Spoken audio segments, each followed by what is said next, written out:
The morning sun danced through moss-draped oak trees, casting soft golden light onto the brick sidewalk outside Harbor Brew Café. Inside, the quiet hum of a waking Savannah morning echoed in the gentle clink of mugs, the low whir of the espresso machine, and the occasional squeak of a chair being pushed back from a weathered wooden table. Monica Grant moved behind the counter with a rhythm that only came from years of practice. She tightened the lid on the cinnamon jar, refilled the sugar canisters, and wiped down the marble countertop with the corner of her apron. The cafe smelled like vanilla scones and fresh coffee beans, warm, comforting, steady, like her. "Morning, Monica," Luis Moreno called from the kitchen, his voice rising over the soft sizzle of bacon on the griddle. "Morning, Luis," she replied without looking up, smiling as she lined up 3 clean mugs. "We got the cinnamon rolls today? Just pulled 'em, still warm." "You're trying to make me eat one, aren't you?" Luis chuckled. "If you don't, I will." She glanced up, rolled her eyes playfully, and returned to her routine. At 7:30 a.m., Harbor Brew Café wasn't quite busy, but it was awake. The regulars came in one by one, postmen on break, students dragging in with laptops, a young couple whispering over shared pancakes. Monica greeted each with a smile and a nod, remembering names and orders like second nature. Then the door creaked open again, and a hush followed. Not a loud, dramatic pause, but a subtle shift in air, the kind that comes when someone steps into a room with energy that doesn't belong. He wore a gray suit so sharp it looked like it could slice the sunlight. His shoes clicked on the wooden floor with purpose. He had the kind of posture that suggested every room he entered had to make room for him. Monica looked up briefly, then back down at her register. Nothing special, she told herself, just another customer. But there was something in the way he scanned the room, disinterested, calculating, that made the skin on the back of her neck tighten. "Bottled water," he said, stopping at the counter without so much as a glance. "Room temperature."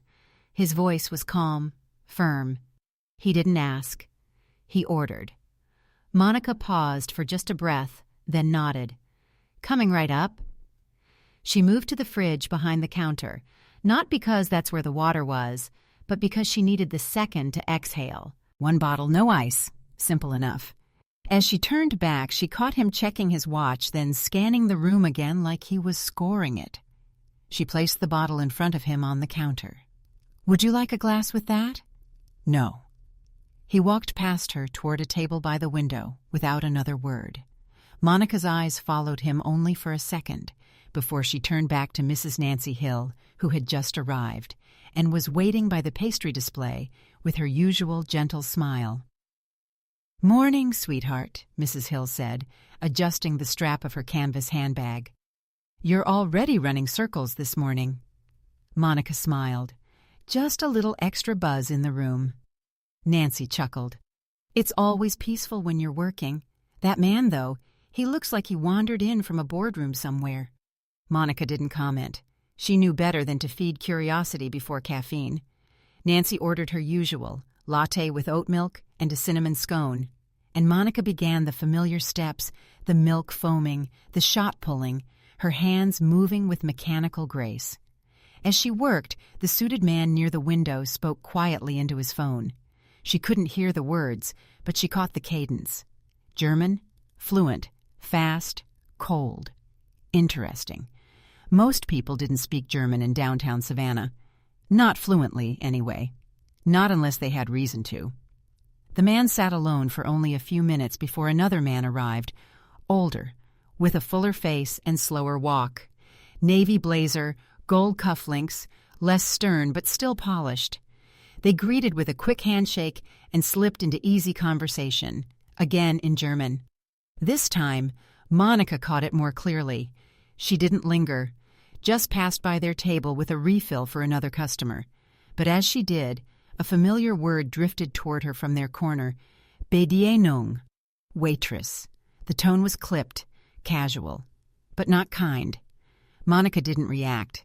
She returned to the counter and focused on Nancy's latte. A dusting of cinnamon, lid snug, sleeve aligned. She slid it over the counter just as Nancy reached for her wallet. "It's on me today," Monica said. Nancy blinked. No, really. Just felt like it. Mrs. Hill touched her hand briefly. Then I'll tip Louise double on your behalf. They shared a soft laugh. By now, the table by the window had 2 full cups of black coffee, which Monica had delivered without comment. She had barely made eye contact with either man, though she noticed the older one, Everett, she'd heard the name when the younger man greeted him, had nodded politely. It wasn't unusual for customers to talk in other languages. Savannah had its share of tourists, students, travelers, but Monica had lived in Frankfurt for nearly 3 years. She'd written her thesis in German, worked part-time at a research firm, and traveled solo across Berlin, Stuttgart, Dresden.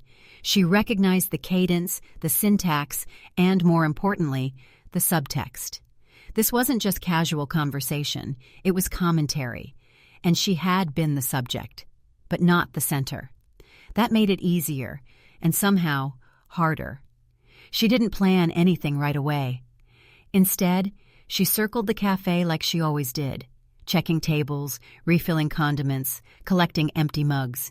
The suited man, Charles, she overheard, was now leaned back in his chair, one arm resting across the backrest, speaking in German, as though the room were soundproof and the people in it invisible. Sie sieht aus, als sollte sie einfach dankbar sein, überhaupt einen Job zu haben. Monica didn't flinch. She simply reached for the sugar jar on the table behind him, her fingers curling gently around the glass. It wasn't anger. Not yet. It was awareness.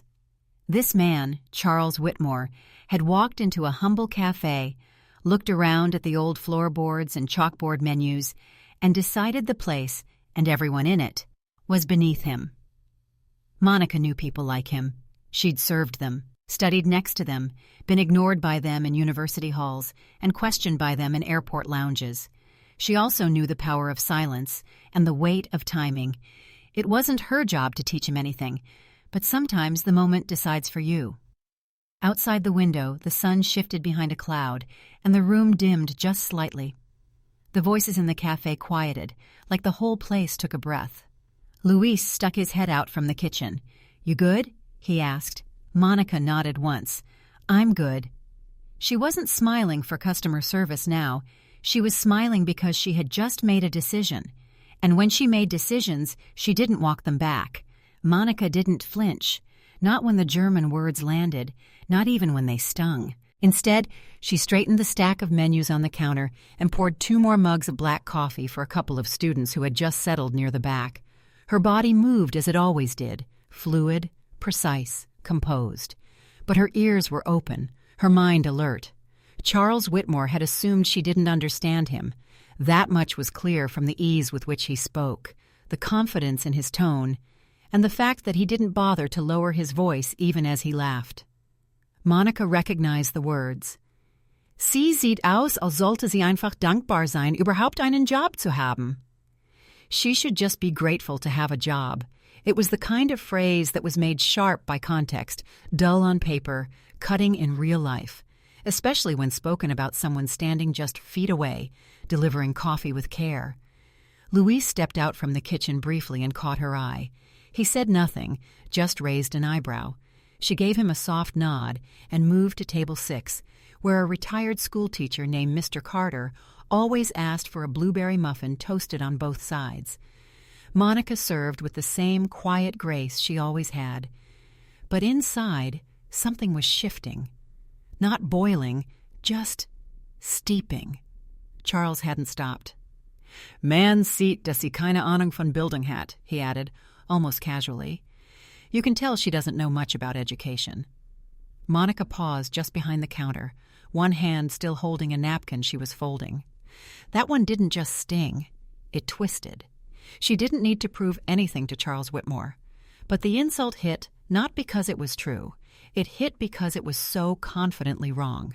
Her degree from Goethe University in Frankfurt had not come easy. She'd worked 2 jobs, written her thesis on intercultural linguistics, and once debated education policy in German in front of a full academic panel. She knew what she knew. She'd earned it. But Charles hadn't seen that. All he'd seen was the apron, the notepad, the job title. That was enough for him to dismiss her entirely. Monica folded the napkin, placed it in the holder, and took a slow breath through her nose. She didn't need to respond. Not yet. Let him keep talking. Let him keep assuming. That was always the moment people revealed the most. Across the café, Everett Langston leaned forward slightly, gesturing toward a document on the screen of his tablet. He seemed absorbed, but not oblivious. Monica could tell he had heard some of the things Charles said, and yet he hadn't corrected him, hadn't pushed back. She wasn't surprised. Everett struck her as the type of man who picked his battles and avoided friction in public spaces. He may not have agreed, but he wasn't going to interrupt the flow of the conversation for the sake of dignity. That was fine. Monica wasn't waiting for someone to defend her. She walked over to Charles and Everett's table with 2 fresh menus in hand, though she knew they wouldn't need them. "Our kitchen's got 2 specials this morning," she said calmly, her voice pleasant but neutral. "Spinach and feta omelet, or the breakfast burrito, if you're feeling hungrier." Charles didn't look up.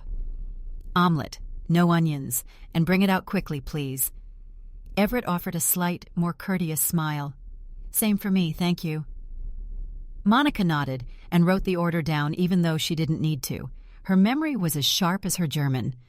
"We'll have those out in about 10 minutes, she said, then turned and walked toward the kitchen.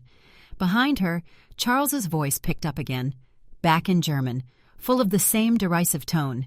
"Niemand hier versteht das sowieso," he said. "There's no one here who would understand this anyway." Monica's jaw tightened. She didn't stop walking. Luis was waiting near the grill, already cracking eggs into a bowl. "Omelets?" "2," she confirmed, then lowered her voice. "No onions." He glanced at her. "You sure you're good?" "I'm fine," she said, and meant it. She wasn't rattled. She was ready. While the omelet sizzled, Monica wiped down an empty table near the front window, still within earshot of Charles and Everett.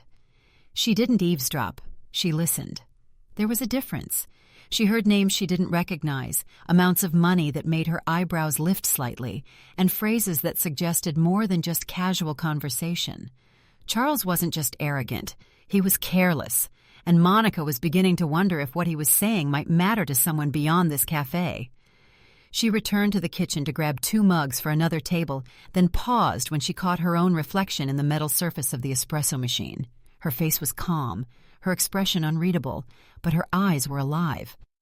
When the food was ready, she carried it out with practiced balance. Charles barely glanced at her when she set the plate down in front of him. Everett nodded in appreciation, but his attention remained mostly on his companion. Monica smiled politely. "Let me know if you need anything else." She turned to leave, and that was when she heard it. Charles muttered something under his breath to Everett in German. Another dismissive remark, another chuckle from the older man. Monica stopped just beside the counter, masking the fact that she had heard every single word. Her hands moved automatically, folding napkins, sorting utensils, but her mind was tracking each comment, each slight, each assumption. She wasn't going to make a scene. That wasn't her way. But she also wasn't going to let it slide. It wasn't about pride. It was about presence. Across the cafe, Nancy Hill returned for a second latte.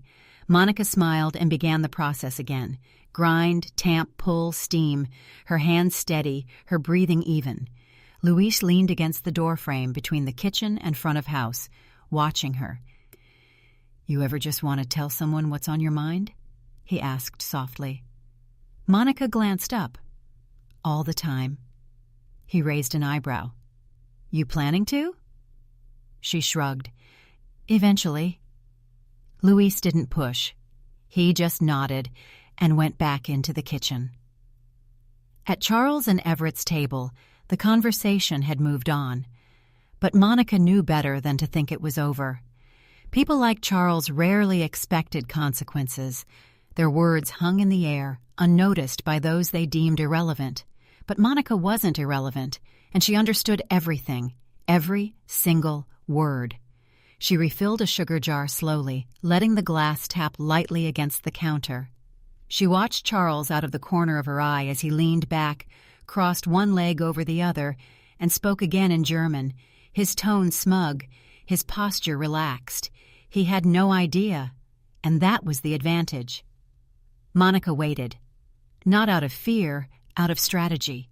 There would be a moment, soon, when everything he thought he knew would shift. She'd seen it before, in classrooms, in job interviews, in airports.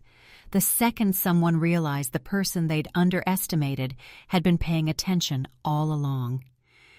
The cafe had quieted. The older couple had left. The construction worker who usually came back for a second coffee hadn't returned. The students were absorbed in their laptops, but Monica had seen the way one of them briefly looked up when Charles laughed too loudly. Everett was now eating slowly, dabbing his mouth with a napkin. Charles picked at his omelet distractedly, while tapping something on his phone. Monica circled one last time, collected an empty plate from another table, then walked over to them. She kept her posture casual, her voice steady. "Everything good here?" she asked. Charles didn't even look up. "Fine," he said. Then, in German, to Everett, "Zumindest macht sie ihren Job." "At least she's doing her job." Monica smiled faintly. And that was it, the moment. She nodded once and stepped away, but not far. Inside, the choice was already made. She wasn't going to just speak up. She was going to do it in the language he thought belonged only to him. Monica returned to the counter, her steps steady, her mind clear. She didn't rush. She didn't even feel tense. If anything, she felt calm, purposeful. Charles Whitmore had played all his cards, thinking he was holding a winning hand. But what he didn't realize was that Monica had already seen his deck. She moved behind the counter and poured another cup of coffee for the man near the door, who always asked for 2 sugars, no lid. As she handed it over, her gaze briefly swept the cafe. Fewer tables were occupied now. The morning rush had thinned. The students were still in their corners, headphones on, half lost in their screens.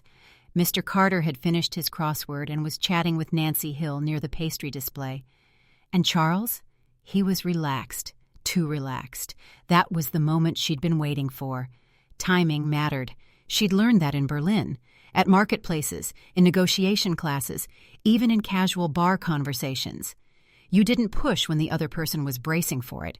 You waited, until they leaned in, until they dropped their guard, until they stopped expecting anything at all. Only then did you speak. She tucked a small notepad into her apron pocket, more out of habit than necessity, and approached Charles and Everett's table. She didn't carry food this time, just her presence. "The kitchen's still got a few more specials," she offered casually, "if either of you are still hungry." Charles gave her a quick glance, then looked away. "We're fine." Everett nodded politely. "Thank you, though." She lingered just a second longer, enough to be noticed, not enough to feel intrusive. Then she turned away, heading toward the kitchen, but not before hearing Charles switch languages again, muttering under his breath. "Sie glaubt, sie gehört hierher." She thinks she belongs here. Monica let the words settle, not into her heart, but into her plan. She walked past Luis, who was wiping down a tray, and into the cooler for a bottle of soda she didn't need. When she came out, Luis was leaning on the counter. "You're coiled like a spring," he said softly. She smiled. "Nah, I'm just aware." He raised an eyebrow. "You're going to drop something heavy, aren't you?" Monica didn't answer. She just set the bottle on the counter and started wiping down the table next to Charles's again, slowly, methodically, close enough to hear the tone, if not every word. They were talking money now, amounts in the hundreds of thousands, transfers, company names she didn't recognize, but the kind of words that always come with weight. She wasn't interested in the details. She wasn't trying to snoop. She just wanted him to keep going, to keep believing, because the more he believed she was invisible, the more powerful she became. She circled back to their table to refill Everett's water. Charles barely glanced up. Monica set the glass down, then leaned just slightly closer to Everett. "Let me know if you'd like dessert. Chef made a bread pudding with bourbon caramel this morning." "That sounds dangerous," Everett said, smiling. "It is," she replied, "but in a good way." Charles didn't acknowledge her at all. He picked up his phone and tapped a few things. As he did, he said in German, "Niemand. der Kaffee serviert, sollte jemals glauben, dass sie klug ist. No one who serves coffee should ever think she's smart. Everett didn't laugh this time. Monica turned away and walked toward the register, but the heat rising in her chest wasn't anger. It was fuel. She cleaned the espresso machine slowly, eyes tracking the steam, hands focused on the cloth. Then she stepped out from behind the counter. She walked toward their table, not with urgency, not with force, but with intention. When she arrived, she didn't address Everett. She looked directly at Charles, and for the first time, she spoke in German. Ich frage mich, ob jemand wie Sie wirklich versteht, was Bildung bedeutet. Charles's fork froze midway to his mouth. Everett's eyes lifted, wide and uncertain. For a heartbeat, no one moved. Then Charles lowered his utensil. "Excuse me?" he said, in English now. Monica didn't flinch. She replied again in German. "Sie sprechen, als ob Ihre Sprache ein Versteck ist. Aber ich habe jedes Wort verstanden." "You speak as if your language is a hiding place, but I've understood every word." Charles blinked, once, twice. He opened his mouth to speak, then shut it again. Everett leaned back slowly, folding his napkin and setting it beside his plate. He was watching Monica now, not with shock, but with interest, with respect.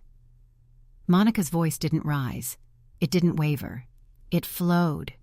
"Sie denken, Intelligenz trägt einen Anzug. Das Würde nur mit einem Titel kommt. Aber das ist nicht wahr. You think intelligence wears a suit. That dignity comes only with a title. But that's not true." Charles tried again to find control. "Oh," he said lightly, switching back to English. "So you speak German. That's surprising." Monica switched back too, her voice still calm. "What's surprising is that you thought no one else in this room had the capacity to understand you." Charles gave a tight smile. "Well, I wasn't exactly trying to insult you." Monica cut him off, her tone firm. "No, because you talked about my appearance, my intelligence, my worth, all with a laugh." Everett turned his gaze toward Charles. He didn't speak, but his silence said plenty. Charles looked between them. "Maybe you misunderstood." Monica tilted her head. "I studied in Germany for 3 years. I speak German fluently. I didn't misunderstand anything." There was a long silence. Then Monica added softly, "What I don't understand is why someone like you thinks words like that won't catch up to him." Charles shifted in his seat. "I'm sure you're very good at your job," he said, falling back into his practiced rhythm. "And I didn't mean anything personal." Monica smiled faintly. "That's the thing about speaking about someone in a language you think they don't understand. It's personal, by definition." Everett sighed, rubbed the bridge of his nose, then finally spoke. "Charles, maybe we should let this one go." But Charles wasn't ready, not yet. "Look," he said, "you clearly have talent, and I appreciate your perspective. If you ever want something more than this place, I know people." He reached into the inside pocket of his blazer and pulled out a card, sleek, black, with silver lettering. He placed it on the table like a peace offering. Monica didn't look at it. Instead, she said, "You think you can insult someone, question their intelligence, and then make it disappear with a job offer? That's not how it works." Charles said nothing. Monica placed both hands lightly on the back of the empty chair across from him. "Do you know why I came back from Frankfurt?" she asked. Neither man answered. "My brother got sick," she said softly. "I had a career there, friends, opportunities. But I came back because he needed someone to take care of him, someone to help pay for treatments insurance didn't cover. This job? It lets me be home when he needs me. It lets me work double shifts without losing sleep over losing dignity." She looked directly at Charles. "So when you look at me and see someone who should just be grateful to have a job, what you're missing is everything else that matters." She straightened and nodded once. Then, in German, just loud enough, "Respekt ist keine Sprache. Es ist eine Entscheidung." Respect isn't a language. It's a choice. And with that, she turned and walked away. Charles didn't move. The card sat untouched on the table, its glossy black surface catching a glint of sunlight that filtered through the front windows. Monica had walked away, her steps as calm and certain as her voice had been. And now, for the first time since he'd walked into Harbor Brew Café, Charles Whitmore had nothing to say. Everett Langston looked across the table at him and sighed, long and slow, like he'd seen this moment coming and had chosen not to stop it. Monica returned behind the counter, poured herself a glass of water, and took a slow sip. Her hands were steady, her breath even. The adrenaline was fading now, replaced by a deep, satisfying calm. She hadn't planned to speak today, not like that. But some moments arrive, whether you're ready or not. She watched the two men quietly. Charles sat with his fingers lightly drumming the edge of his coffee mug. Everett leaned back, arms crossed, his eyes no longer on the tablet in front of him. Across the cafe, a few customers had taken notice, not of every word, but of the shift in energy. One of the students had taken out an earbud.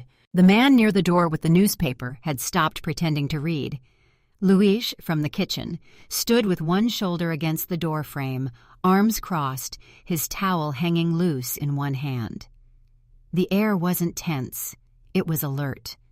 Charles finally reached out, slowly, and slid the business card back into his wallet. He didn't look up as he did it. Everett gave him a look, part warning, part disappointment, but said nothing. Then Charles muttered under his breath, "It's fine. Let's just wrap this up." But Everett didn't move. Instead, he leaned forward slightly and said, "You know, you talk a lot about perception, Charles, about strategy, about knowing your audience, and yet you never once looked up long enough to see who was actually listening." Charles looked at him, eyebrows raised. "You're saying I should have apologized?" "I'm saying," Everett said slowly, "that for a man who talks so much about leverage, you sure gave away a lot of yours." Monica, now wiping down the espresso machine, kept her face neutral, but she was listening. Charles shifted in his seat again, clearly uncomfortable. Trying to reclaim the room, he raised his voice slightly, just enough to be heard from the counter. "There's been a misunderstanding here," he said, directing it vaguely toward Monica. "Waitresses hear things, but they don't always grasp context." It wasn't loud, it wasn't direct, but it was enough. Monica set the rag down gently on the counter. She walked over to their table, not quickly, not with any sign of anger, just with presence. "If you think context makes your words less insulting," she said, her voice calm but clear, "you might want to think about what that says about the words." Charles offered a tight smile. "I'm sure you're very good at your job." Monica tilted her head. "And yet you assumed I couldn't understand you. That's personal, by definition." Everett glanced between them, then let out a quiet sigh. "Charles, maybe we should—" But Monica cut in, her voice still gentle. "You said there's context, so let me provide mine." She rested her hands on the back of the empty chair again, not sitting, just anchoring herself. "Do you know why I came back from Berlin, Mr. Whitmore?" she asked, her tone even. "It wasn't because I failed. I had a job, a life, a future. But my younger brother got sick. He needed someone to care for him, someone to fight with insurance, drive him to appointments, stay up late when he couldn't sleep." She paused, letting the silence fill the space. "This job lets me do that. It pays the bills. It gives me time with him. And yes, I pour coffee. I wipe tables. But don't confuse what someone does with who they are." Charles said nothing. Monica's eyes didn't leave his. "When you said I looked like I should just be grateful to have a job, you reduced everything I've done, everything I am, to the apron I'm wearing. And when you mocked me in a language you thought I didn't understand, you didn't just insult me. You showed everyone here who you are when no one's watching." The student with the earbud had set his laptop aside. Luis was no longer pretending not to watch. Even Everett looked away, as if ashamed by proximity. Monica straightened and took a slow breath. You spoke about financial transfers, company names, large amounts of money. You said no one here would understand. But I did. Charles's jaw tightened. Monica continued. You assumed this place was small, that no one here mattered. But I think you're starting to realize that it's not about how big the room is. It's about who's paying attention. Charles finally spoke, low and sharp. Careful, Monica nodded. Exactly. She stepped away, but not far. Just enough to let him sit with what he'd heard. He wasn't used to that, to being spoken to like this, to having his own words played back with clarity and confidence. Everett picked up his fork, then put it down again. You did this to yourself, he muttered to Charles. Charles didn't answer, but he looked around the cafe, for the first time really seeing it. Not as background, but as a room full of witnesses.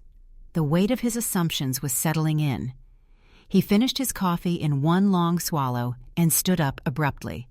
Everett followed suit more slowly. Charles didn't leave a tip, didn't say goodbye. As he turned to go, Monica met his gaze one last time. You can keep your card, she said quietly. I think you're the one who needs an opportunity to listen, to grow, to understand people you think are beneath you. Charles didn't respond. He pushed open the door, and the bell overhead gave a soft jingle as he stepped into the Savannah sun. Everett paused at the door, then he turned back to Monica. Thank you, he said. And this time it wasn't perfunctory. It was genuine, for reminding us that not everyone who's quiet is unaware. Monica gave a small nod. Then they were gone. The bell above the door jingled one final time. Charles and Everett disappeared into the brightness of the Georgia sun, their figures swallowed by the street, their footsteps blending into the ordinary sounds of the morning. Engines humming, birds chirping, a dog barking faintly 2 blocks over, and just like that, they were gone. But the cafe didn't move right away. There was a stillness, not tense, not awkward, just quiet, thoughtful, as if the walls themselves had witnessed something they hadn't seen in years. Monica stood at the counter, her hands folded around a mug of lukewarm coffee she'd forgotten to drink. She didn't smile. She didn't sigh. She just stood still. For a moment. Then, without fanfare, she turned and began wiping down the counter again. It was the same motion she'd done hundreds of times before, but today it felt different. Not heavier, not lighter, just clearer. Behind her, Luis finally moved. He stepped out of the kitchen and walked over with a slow shake of his head. Well, damn, he said, voice low. That was masterful. Monica gave him a quiet smile, not smug, just tired. Didn't plan it. Luis leaned against the wall. No, but you didn't let it slide either. She nodded once. I've let too many things slide in the past. Some things you learn to live with. Other things, you just decide not to anymore. Luis crossed his arms. Do you think he heard you? Really heard you? Monica didn't answer right away. She looked out the window where the 2 men had walked off minutes earlier. The black sedan that had dropped them off was gone. The sidewalk had returned to its usual rhythm. She shrugged. I don't know, she said softly. Maybe not today. Maybe never. But he'll remember it. Not because I yelled. Not because I embarrassed him, but because I didn't let it pass. Luis nodded slowly. The cafe began to stir again. The college student near the back resumed typing. Nancy Hill finally returned to her crossword puzzle. The man with the newspaper actually flipped a page this time. Everything was back in motion. But something in the air had shifted. It wasn't loud, it wasn't dramatic. It was just a little more awake. Monica refilled the sugar caddies, straightened the spoons by the espresso machine, and replaced the daily specials board with a fresh chalk update. She moved like she always did, with care, with rhythm. But there was something deeper in her expression now. Not satisfaction, not pride, conviction. Mrs. Turner walked up to the counter and leaned on her elbows like she always did. "That was something else, sweetheart," she said in a hushed voice.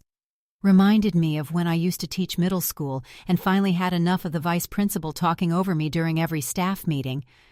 Monica chuckled quietly. "What'd you do?" Mrs. Turner grinned. "I corrected his grammar in front of the superintendent." Monica laughed, and it felt good, honest. "I bet he didn't like that." "No," Mrs. Turner said, shaking her head, "but he never talked over me again." She reached for her coffee and gave Monica's hand a quick squeeze. "You didn't raise your voice, didn't make a scene. You just stood your ground. That's something not many people know how to do." Monica nodded, her smile small but warm. "Thank you, Mrs. Turner." The older woman winked. "Now don't you go forgetting to take care of yourself, too.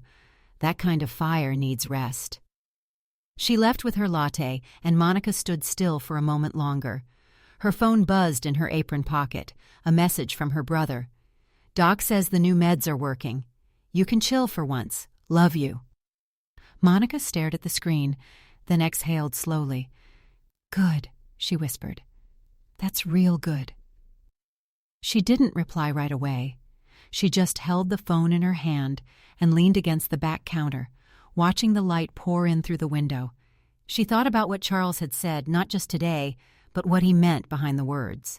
The belief that a job title defined a person, that service meant submission, that someone in an apron couldn't possibly hold power.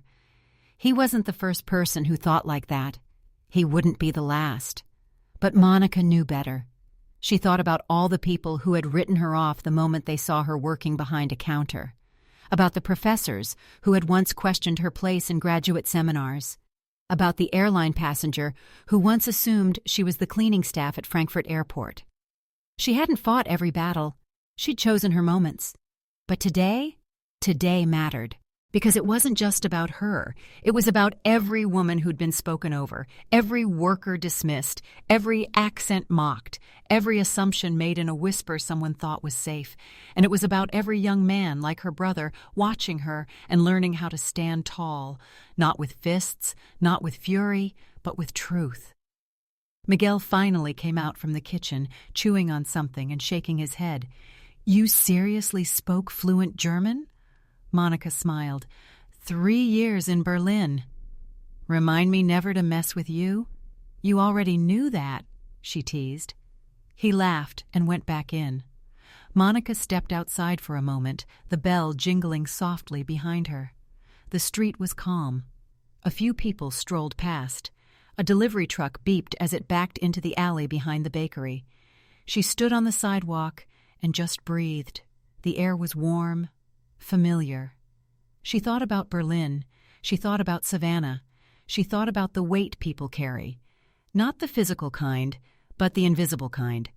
The stories, the responsibilities, the choices that shape how we walk through the world. Charles had seen an apron and made up a story. But Monica? She lived hers. And that story had never needed his approval. She pulled her phone from her pocket and finally replied to her brother. "Tell that doctor I said thank you. I'll be home early tonight.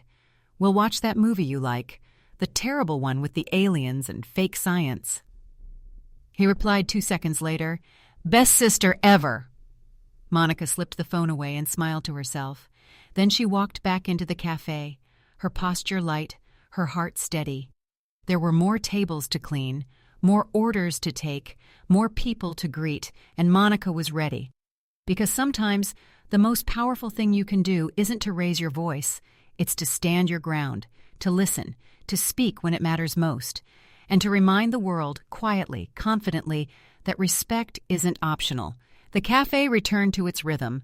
By late afternoon, the lull had passed, and the usual flow of customers came in, some for a late lunch, some for an early dinner, others just to escape the heat and sit in a space that felt like home. Monica moved between tables with the same grace she always had. The difference now wasn't visible to the eye, but it was felt. A quiet confidence, not new, not performative, just affirmed. Luis had switched this playlist over to soft jazz.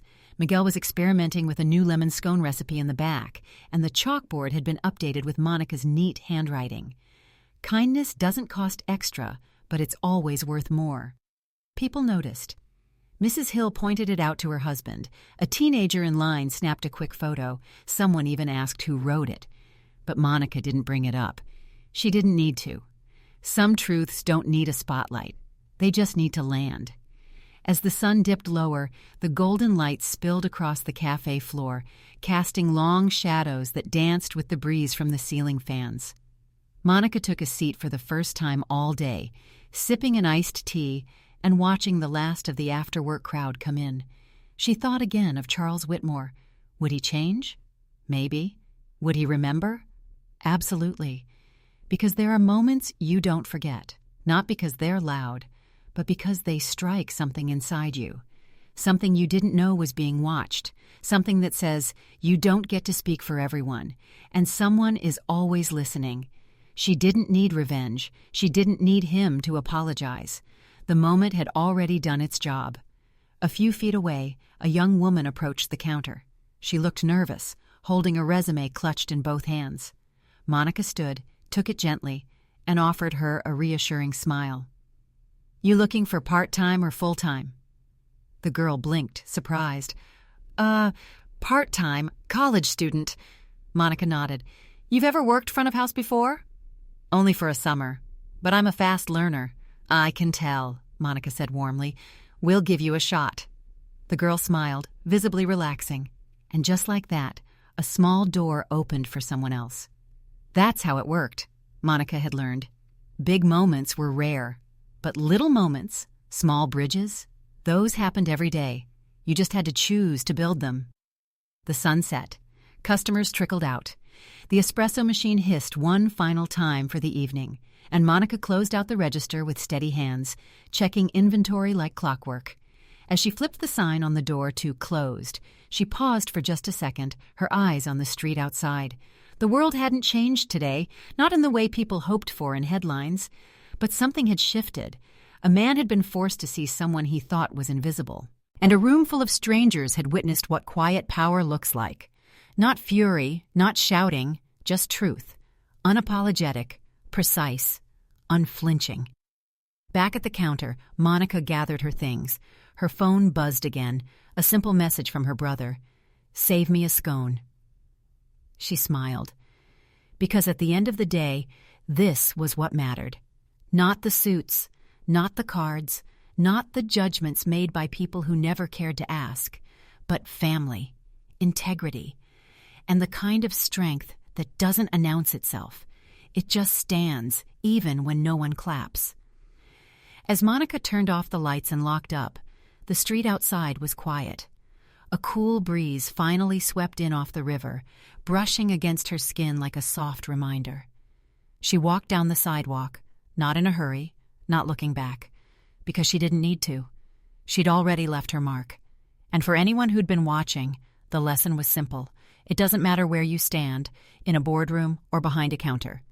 The way you treat people reveals who you truly are, and if someone ever doubts your worth based on what they think they see, let them talk. Then remind them, in whatever language they least expect, just how wrong they are. Sometimes, the most powerful moments happen without raising a voice. In a quiet corner of a southern cafe, a woman in an apron reminded the world that dignity doesn't wear a name tag, and respect isn't something you earn through wealth, but through how you treat others, especially when you think no one is watching. Her story might seem simple, a brief conversation, a few translated words, but for those who listened closely, it carried something deeper. It was a reminder of the quiet strength so often found in the Black community, the patience to endure, the wisdom to observe, and the courage to speak up, not with anger, but with grace. Monica didn't just reclaim her worth that day. She elevated the moment into a quiet reckoning, not just for herself, but for anyone who's ever been overlooked, underestimated, or misunderstood. There's a kind of justice that doesn't come with headlines or handcuffs. It comes from truth spoken plainly, without spectacle. That's what this story gave us, a glimpse into the lived experience of someone from the Black community who had nothing to prove, but everything to affirm. She didn't fight fire with fire. She simply held up a mirror and let the reflection do the rest. The heart of the lesson is this: true strength doesn't always come from how loud you speak, but from how clearly you know who you are. When you choose dignity over rage, truth over silence, you not only protect yourself, you light the way for others too. Like a lamp quietly glowing in the window of a long-forgotten house, a single act of steady courage can help guide us through the darkest stretches of life. So tonight, or any night, take a moment to ask yourself, how often do we mistake silence for weakness, or uniforms for worthlessness? These are not just questions, they're doorways to empathy. And if this story reminded you of something real, something buried, or something brave, share it. Not for attention, but because someone else in your circle, someone in your family, your church, or your part of the Black community might be needing that very reminder right now. And maybe, just maybe, that reminder will help them stand a little taller the next time they're asked to shrink.